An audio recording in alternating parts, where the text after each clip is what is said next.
Você já pensou em ter uma sequoia em cima da sua casa? Sequoia não dá. Vamos falar hoje para vocês sobre telhado verde, que é quando você tira o seu telhado, coloca uma laje e planta vegetações, mato, grama, o que você quiser praticamente. Até o final desse vídeo você vai estar com a sua plantação pronta em cima da sua casa. Roda a vinheta!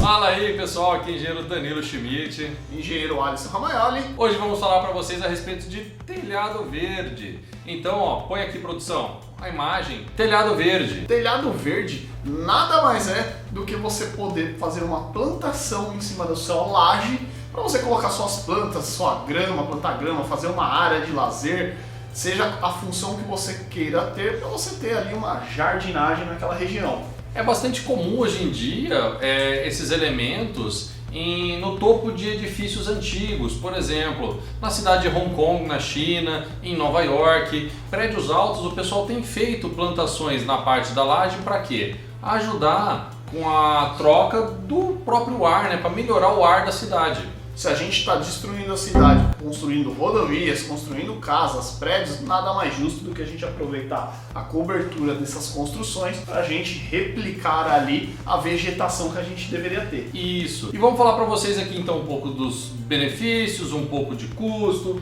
um pouquinho de tudo, para você sair desse vídeo aqui manjando pelo menos um pouquinho a respeito desse assunto. Tá bom. O telhado verde ele proporciona para a gente um conforto termoacústico para a construção. Se a gente está falando de uma casa, você ter o telhado verde, você vai ter uma eficiência termoacústica muito melhor dentro da sua casa do que se você tivesse somente a laje. Porque você vai ter uma camada a mais do que o concreto ali para cima para poder barrar o som e poder barrar a caloria do sol. Um telhado que possui essa camada vegetal acima dele, ele costuma ter a redução da temperatura interna do ambiente em até 4 graus, porque além dessa camada geralmente também tem a umidade do solo que ajuda a trazer mais frescor. Aproveitando a umidade, a gente consegue ter uma eficiência melhor numa cisterna de captação de água de chuva, porque a hora que chover nessa região, a terra já vai servir como um filtro para a gente captar essa água e mandar para uma cisterna, o que vai facilitar o tratamento da água.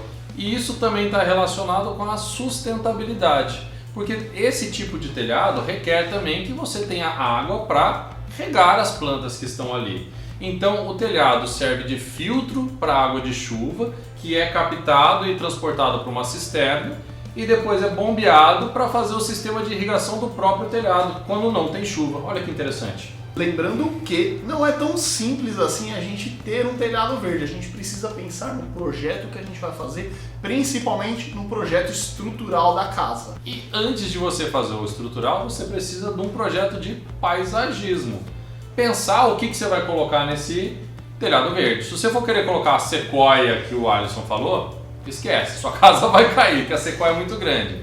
Mas, por exemplo, eu vou fazer só um gramado, beleza, é um tipo de dimensionamento.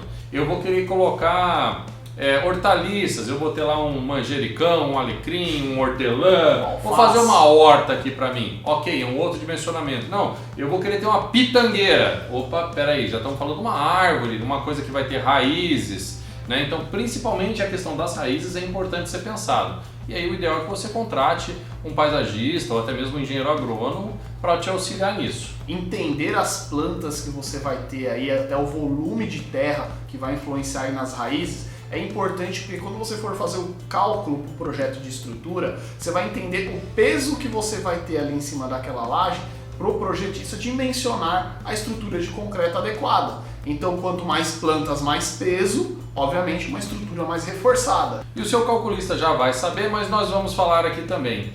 Você tem que calcular no peso a água que vai cair nesse jardim, porque essa terra ela vai absorver água. E quando ela estiver cheia d'água, óbvio que o peso vai ser muito maior do que da terra seca. Então isso também tem que ser levado em conta na hora de dimensionar a sua estrutura. Leve em conta também deixar o seu like aqui nesse vídeo, deixar o seu joinha, que é a mesma coisa. E se você ainda não é inscrito, clica aqui no botão vermelho, se inscreve já e ativa o sininho das notificações para não perder os próximos vídeos. Como o telhado verde envolve a captação de água que a gente comentou, a gente precisa pensar também na impermeabilização dessa laje para a gente poder ter a terra úmida e ter a captação da água de chuva e não trazer infiltração para dentro da casa. E também, óbvio, pensar na drenagem dessa água para que a sua laje não vire uma piscina, porque você quer um telhado verde, não um telhado azul. Não tem A impermeabilização que você vai utilizar tem que ser adequada também com o tipo de vegetação que vai ser utilizado, para evitar que as raízes das próprias plantas danifiquem a impermeabilização que você fizer. Então, geralmente, o recomendado é você trabalhar com uma camada de impermeabilização, uma proteção mecânica e depois sim essa camada de dreno para condução da água de chuva. Se você está fazendo aí na sua casa o seu telhado verde, deixe os seus comentários aqui embaixo, as dificuldades que você está passando, para a gente entender um pouco mais e quem sabe produzir um novo conteúdo aí para estar ajudando vocês. E se você está construindo uma casa de um hobbit, você sabe do que a gente está falando. O Felipe vai gostar dessa referência. Eu entendi a referência. E aí? Acabou? Lavou?